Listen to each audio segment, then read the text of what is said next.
Hola alumnas y alumnos de segundo grado de secundaria. Sean bienvenidas y bienvenidos a la programación de Aprende en Casa. Esta es una propuesta diferente para que desde su hogar puedan acercarse a los contenidos de sus asignaturas. Estos programas les serán de mucha ayuda en su crecimiento personal, así como para cuando regresen a sus escuelas, una vez que superemos exitosamente la situación de emergencia para evitar los contagios masivos por el COVID-19.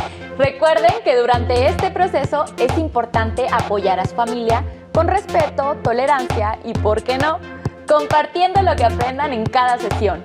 El compartir les permitirá reforzar lo que aquí vean. Antes de empezar, recuerden tener a la mano papel y pluma para tomar notas, escribir sus dudas y realizar las actividades que se indiquen. Después, intégrenla a su carpeta de experiencias para que al regresar a la escuela las presenten a sus compañeras, compañeros y docentes. En esta emisión, correspondiente a la asignatura de Lengua Materna Español, reconoceremos el lenguaje de los documentos legales o administrativos. Recordemos que uno de los usos de la comunicación en nuestra vida cotidiana es crear documentos que tienen un valor para organizar lo que hacemos en sociedad. Por ejemplo, las actas de nacimiento y la CURP. Otros de estos documentos son el sustento escrito de las transacciones o tratos que tenemos con diferentes personas. Gracias a ellos podemos validar, certificar o demostrar quiénes somos, así como aquello que compramos o recibimos. Para que sepan más de su importancia en nuestra vida diaria y por qué debemos resguardarlos, los invitamos a ver el video Documentos Administrativos. ¿Por qué no debemos desecharlos inmediatamente? Recuerden tomar nota, pues además de ser una información útil, les ayudará a responder las preguntas que plantearemos al final del programa. Ahora sí, corre video. Hola, compré unos zapatos especiales para escalar, pero los vengo a cambiar porque uno de ellos me lastima. Estaba muy nervioso porque no encontraba el recibo de compra, pero por suerte mi mamá lo rescató de la basura. Es que yo tiro todos los comprobantes de inmediato. Pero creo que todo saldrá bien, porque aún estoy dentro de los 30 días de plazo para cambiarlos, aunque me quedan algunas dudas. ¿Qué otros documentos debemos guardar? ¿Por cuánto tiempo?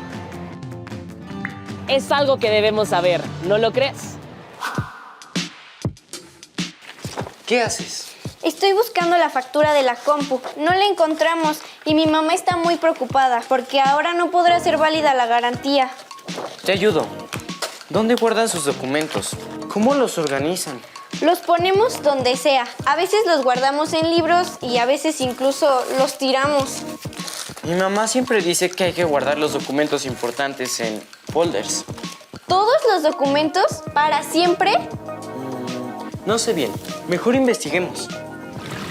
A lo largo de nuestra vida, realizamos diversas transacciones comerciales. Derivado de ellas, recibimos documentos administrativos y legales, como recibos o tickets, facturas y contratos, entre otros.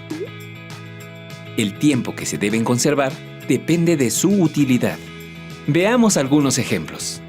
Los recibos de compra, facturas y contratos que nos dan en los comercios al adquirir un producto o servicio son documentos administrativos que nos sirven para verificar el precio, cambiar la mercancía o hacer válidas las garantías y comprobar dónde y cuándo se realizó la compra. Las facturas además nos sirven para efectos fiscales, como comprobar gastos y deducir impuestos.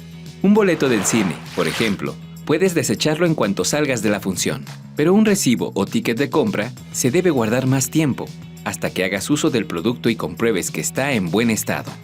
En el caso de la compra de electrodomésticos, muebles y contratos de servicios y de renta, los comprobantes, recibos y contratos deben conservarse por más tiempo, hasta que la garantía venza o cuando el servicio se haya terminado o cancelado. Otros documentos deben conservarse mientras se es propietario de un bien. Tal es el caso de las escrituras de una vivienda o un terreno, así como la factura de un automóvil, etc. Una vez que el propietario los vende, traspasa o dona, entonces debe entregar estos documentos al nuevo dueño. Algunos documentos se deben guardar toda la vida, pues son necesarios. Por ejemplo, para documentar un caso administrativo o legal, como cumplir con los requisitos para una contratación. Ejemplos de estos documentos son acta de nacimiento, de matrimonio, de divorcio y notariales, escrituras de donación y de propiedad notariales, testamentos, títulos y diplomas, contratos de trabajo, cartas de despido, recibos de nómina, carta comprobante de trabajo, comprobantes de afiliaciones a la Seguridad Social, estudios médicos y radiografías. De seguro guardaron la factura. Mi mamá siempre organiza los documentos en un folder con separadores. Buena idea. Se lo voy a proponer a mis papás. Mientras, tengo que seguir buscando. Debe haber más formas de organizar los documentos importantes.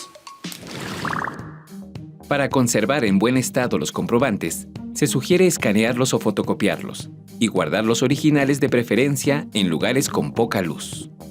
Esto es particularmente importante para los que están hechos sobre papel térmico, porque con el paso del tiempo la información se borra, dificultando la lectura. Se recomienda tener copias digitales en una memoria electrónica, en la nube o en un archivo organizado y a la mano para cuando se necesiten. ¡Ya encontré la factura! ¡Qué bien! Tu mamá estará muy feliz. Y yo también, porque podremos hacer válida la garantía de la compu. ¿Qué te parece si organizamos los documentos de tu familia? Sí, gracias. Ya cambié mis zapatos. Ahora sé que debo guardar los documentos importantes con más cuidado. ¿Cómo los organizaré? ¿En orden alfabético, por fecha de compra, por vigencia, por categorías como familia, casa, trabajo o por tipo de documento? ¿A ti? ¿Cómo se te ocurre que podrías organizarlos? ¿Cómo podrías ayudar a tu familia y a tus amigos a iniciar este hábito? Yo voy a empezar por poner el ejemplo. ¡Adiós! Como observaron, algunos de estos documentos pueden tirarse de inmediato, pero otros se deben mantener por más tiempo, incluso de manera permanente, en buen estado y al alcance de la mano. También recordemos varios de los ejemplos relativos a los documentos legales, como las actas de nacimiento, los certificados o las escrituras de una propiedad, y los documentos administrativos como los contratos, facturas o recibos. Uno de los documentos más comunes es el contrato. ¿Han leído alguna vez un contrato? ¿Saben para qué funciona? Con los contratos dejamos por escrito un acuerdo que tengamos con una entidad o una persona. En el siguiente video, ¿en qué casos se usan los contratos? Les explicaremos más sobre cuándo es necesario realizarlos y en qué consisten. Tomen nota. Hace unos días estaba revisando el contrato de servicio de internet que tenemos en casa para saber qué garantías contiene, porque ha fallado mucho últimamente y queremos reclamar un mejor servicio. Entonces me surgieron algunas dudas. ¿Qué es un contrato? ¿Cómo se redacta? ¿Podríamos vivir sin ellos? ¿Tú qué piensas?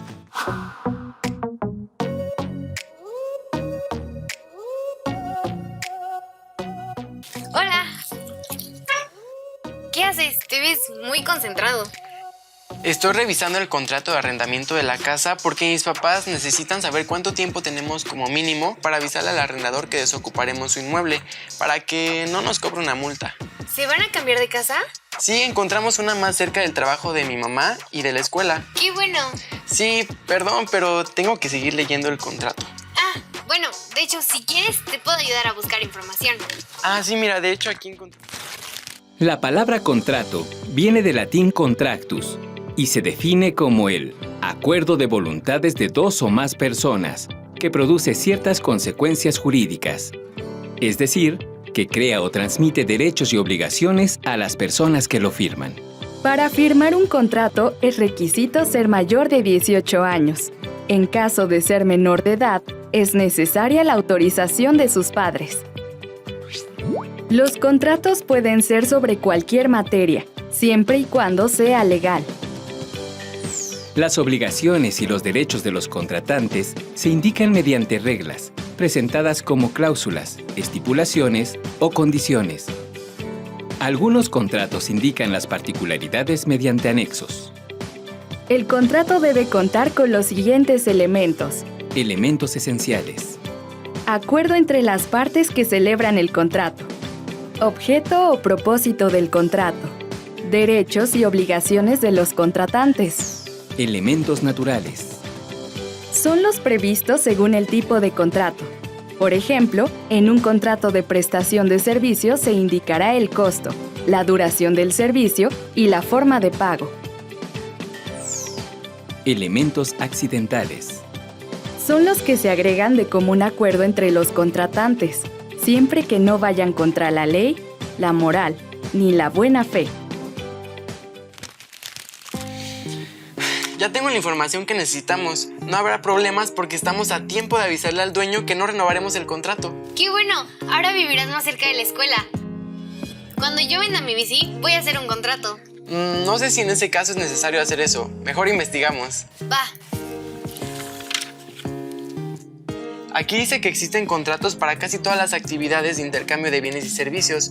Los más frecuentes son: contrato de compraventa de inmuebles, documento que formaliza la adquisición de un bien inmueble, por ejemplo, una casa, departamento o local, a cambio de dinero. Contrato de arrendamiento o renta, documento que formaliza el derecho de usar la propiedad de otra persona por un tiempo determinado, a cambio de dinero, por ejemplo, un salón de fiestas. Contrato de prestación de servicios, documento que formaliza el pago a un prestador de servicios, sea una empresa o un profesional independiente, a cambio del servicio que ofrece. Contrato de trabajo o laboral, documento que formalice el acuerdo del pago de un sueldo por la realización de determinadas tareas o actividades bajo la dirección de otra persona. Contrato de préstamo de dinero, documento que elaboran y exigen celebrar las empresas e instituciones financieras cuando entregan dinero a otras empresas o a particulares, con la obligación de devolverlo en un tiempo establecido y con un pago de intereses. También hay contratos internacionales, como el que tiene México con Estados Unidos y Canadá para el Tratado de Libre Comercio TEMEC. Por lo visto, no puedo hacer un contrato para vender mi bici, porque solo es para inmuebles. Nos estamos volviendo unos especialistas en contratos. Sí. Firmar un contrato sirve para dejar claramente y por escrito las obligaciones y los derechos de los contratantes. Esto genera confianza para ambas partes. Los dejo porque haré válido mi contrato de prestación de servicios de Internet. ¡Adiós! Recapitulemos. Tomen notas. Los contratos son un tipo de documento legal en los que se requiere de dos o de más personas, a las cuales llamamos partes. En ellos se establecen los derechos y obligaciones de cada una y se presentan en cláusulas o condiciones. Algunos contratos también requieren de la certificación de un tercero o de un notario para su validez. Recuerden que se debe mencionar la duración del contrato, el objeto o propósito del contrato y las partes participantes con nombres completos y correctos. Para firmar un contrato deberán ser mayores de edad o tener la autorización de sus padres o tutores. Además, tendrán que comprender bien lo que implica que acepten dicho documento con su firma. Por ello, es necesario que aprendan a leerlos y a entender su contenido. Su lenguaje difiere mucho de otros textos como, por ejemplo, de los literarios. Por eso, los invitamos a ver el video Lenguaje de los documentos legales y administrativos, cómo funciona y los rasgos que lo distinguen. Tomen nota sobre las características y las frases que se usan en ellos. ¡Hola! ¿Alguna vez han leído un contrato de arrendamiento o un contrato de televisión de paga? Es importante conocer este tipo de documentos legales y administrativos porque tienen expresiones y términos muy particulares que debemos conocer para ejercer nuestros derechos y cumplir con nuestras obligaciones. ¿Les interesa conocerlos? Acompáñenme. Mi hermano me pidió ayuda para revisar el contrato de televisión de paga, pero hay muchas partes que no entiendo bien. A ver. Ay, ¿por qué estarán escritos así todos estos documentos? No sé. ¿Cómo ves si investigamos sobre su lenguaje para entenderlos mejor? Va. Documentos legales y administrativos. El lenguaje de los documentos legales y administrativos se distingue por El léxico o vocabulario especializado, la composición de las oraciones y el estilo formal, El léxico o vocabulario especializado incluye cultismos, extranjerismos y tecnicismos. Los cultismos son palabras del griego y latín, lenguas clásicas, que se toman como préstamos en las lenguas modernas para expresar conceptos e ideas particulares de las leyes, las artes y las ciencias. Por ejemplo, en una sentencia se pueden encontrar cultismos como de facto, de hecho, modus vivendi, modo de vivir, grosso modo, de manera aproximada. Los extranjerismos son palabras que se toman de otras lenguas, algunas de las cuales se modifican conforme al español. Por ejemplo, buffet es una palabra presente en documentos jurídicos y otras se incorporan sin sufrir modificación, ya sea porque no hay una palabra equivalente en español o por su uso extendido. Por ejemplo, marketing se puede encontrar en contratos de servicios de publicidad y mercadotecnia. Los tecnicismos son palabras propias de una ciencia, arte, industria y oficio. En documentos de contratación de servicios, como el de televisión de paga, es frecuente encontrar tecnicismos como tarjeta inteligente, brazo LNB. A ver, les leo. Contrato de prestación de servicios de televisión restringida vía satélite, que celebran por una parte comercializadora satelital, a quien en lo sucesivo se le denominará la empresa, y por la otra parte el señor o la señora o la persona moral cuyo nombre o nombres aparecen en la carátula de este contrato, a quien en lo sucesivo se le denominará el suscriptor, al tenor de las siguientes declaraciones y cláusulas. ¿Qué es tenor? Aquí está. Proviene del latín y significa de conformidad con según. O sea, según con las siguientes cláusulas. Me agrada ese lenguaje. Sigamos investigando. Sobre la composición de las oraciones, en documentos legales es común encontrar el uso de recursos como los siguientes. Uso del tiempo futuro en modo subjuntivo, como si hubiere lugar. Uso de formas pronominales, perífrasis verbales, participios y gerundios. Por ejemplo, en un contrato de arrendamiento es común encontrar el arrendatario se obliga a pagar, o bien, visto el escrito de fecha 29 de octubre último. Sustantivación de verbos. Por ejemplo, en lugar del verbo liberar, se usa el sustantivo liberalización. El estilo formal es característico de los documentos legales y administrativos. Predomina el uso de títulos como doctor, licenciado, ingeniero y nombre de cargos como director, jefe, secretario, etc. De fórmulas de tratamiento como excelentísimo, ilustrísimo, usted, ustedes, el que suscribe, el abajo firmante, etc. La poca variación en la estructura y estilo de los documentos administrativos y legales les da un carácter monótono. Según lo que investigamos, la frase llegaren a verificarse es una conjugación verbal en modo subjuntivo, que en un lenguaje usual diríamos en caso de que se presenten fallas, si se presentan fallas o en caso de fallas. El suscriptor o la empresa son títulos que se asignan en lugar de los nombres de los involucrados, que aparecen completos únicamente al inicio del contrato, en general en la carátula. Estas formas, junto con otras como el usuario, el cliente, el comprador, invariablemente se encuentran en todos los contratos. Qué bueno que investigamos, ahora sí podré ayudar a mi hermano. ¿Tienen algún trámite en puerta?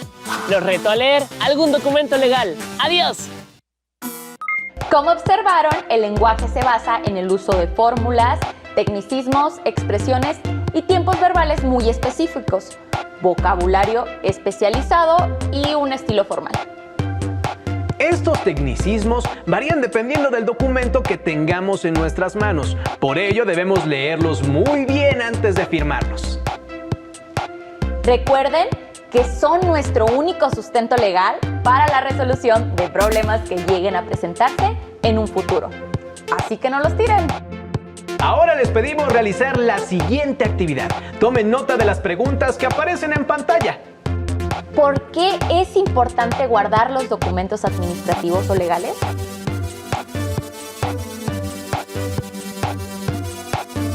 ¿Cuáles se pueden desechar pronto y cuáles no? ¿Qué elementos contienen los documentos legales y administrativos? ¿Por qué representa una ventaja usar un documento por escrito a comparación de uno oral?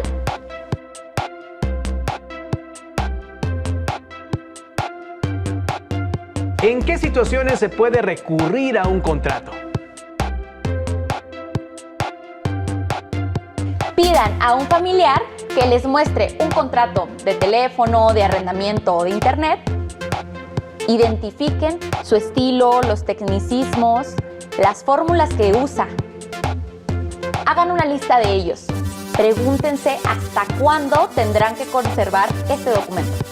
Agreguen sus respuestas y la información a su carpeta de experiencias para que puedan compartirlas posteriormente con sus compañeras, compañeros y docentes.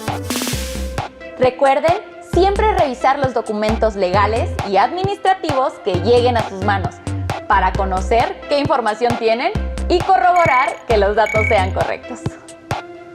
Hemos llegado al final de esta sesión. Continúen viendo la programación de Aprende en Casa. ¡Hasta la próxima!